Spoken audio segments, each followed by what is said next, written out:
جی doctor صاحب، ہمارا آج کا دوسرا پیغام صوتی پیغام ہے.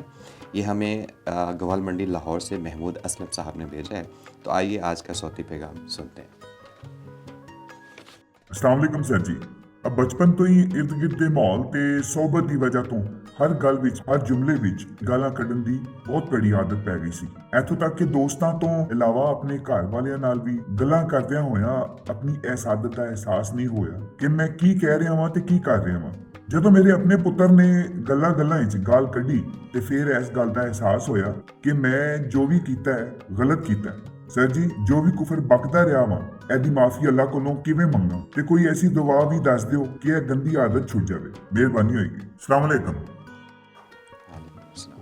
ڈاکٹر صاحب، ایسے دیکھنے میں آیا کہ اکثر لوگوں کی عادت ہے وہ عادتاً بات کرتے ہوئے کچھ ایبیوزو ورڈز یوز کر جاتے ہیں.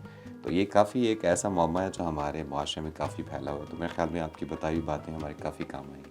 دیکھیں، بنیادی طور پہ ہمارا تعلق گجرانوالہ سے تو کہتے ہیں جی وہاں بڑے ماجے ساجے ہوتے ہیں، پہلوان ہیں، ریسلرز ہیں. تو ظاہر ہے جن کا اس طرح کا کہ ایک انوائرمنٹ ہوتی ہے تو وہ اس طرح کی چیزوں کو بعض کو عیب سمجھتے نہیں ہیں. بالکل. تو یہ تقیہ کلام سمجھے ان کا بن جاتا ہے، کیچ ورڈ جس کو کہتے ہیں. بلکہ وہ لطیفے والی بات مشہور ہے نا، کسی نے شکایت کی کسی بچوں نے، گھر والوں نے کہ آپ کا بیٹا بات پہ نا قسمیں کھانے کی اس کو بڑی بری عادت ہے.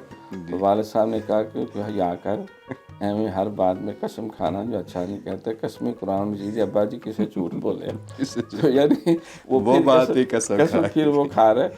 تو یہ بس میں سمجھتا ہوں کہ ماں باپ کی بیسک جو ہے وہ ذمہ داری ہے. سرکار نے فرمایا کہ اکرموا اولادکم واصلحوا رحالہم، اپنی آل اولاد کو محبت دو، عزت دو، قدر کرو ان کی.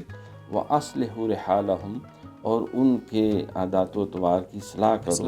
سرکار نے بھی یہ فرمایا کہ انما بعثت لاتمم مکارم الاخلاق، مجھے اللہ نے اس لیے بھیجا میں اچھا اخلاق سکھاؤں.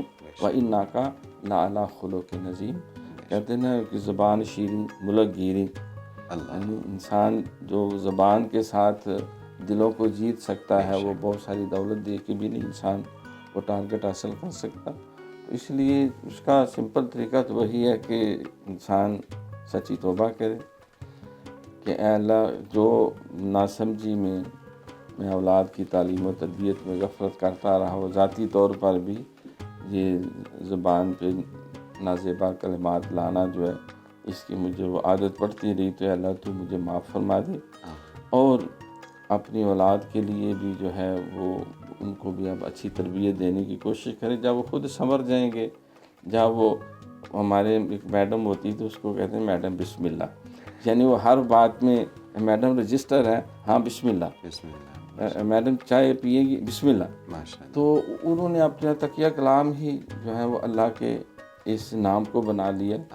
تو جب انسان اللہ کی طرف رجوع کرتا ہے، یا ایھا الذین آمنوا اتقوا اللہ وقولوا قولا سدیدا، اے ایمان والو اللہ سے ڈرو. جب ڈر آ گیا ہے تو اپنی روش سیدھی کرو. یصلح لکم اعمالکم، اللہ آپ تمہارے اعمال سنوار دے گا. ویغفر لکم ذنوبکم، پچھلے گناہوں سے بھی پردہ پوشی فرمائے گا. ان الحسنات یذھبن السیئات ومن یطع اللہ ورسولہ فقد فاز فوزا عظیما.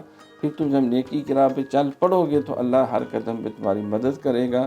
اور انشاءاللہ برے نام کی وجہ سے بیڈ نیم از ورس دین بیڈ ڈیڈز کی بجائے آپ کی نیک نامی کو اللہ شہرت دے دی. اللہ بہت شکریہ ڈاکٹر صاحب. جی محمود اسلم صاحب، جیسا کہ ڈاکٹر صاحب نے کہا کہ اللہ توبہ کرنے والوں کو پسند کرتا ہے، اور جو ہوا سو ہوا. اب چاہیے کہ آپ اپنے بچوں کی بہترین پرورش کریں اور ان کے آنے والے دنوں میں ان کو بہتر انسان بنائیں.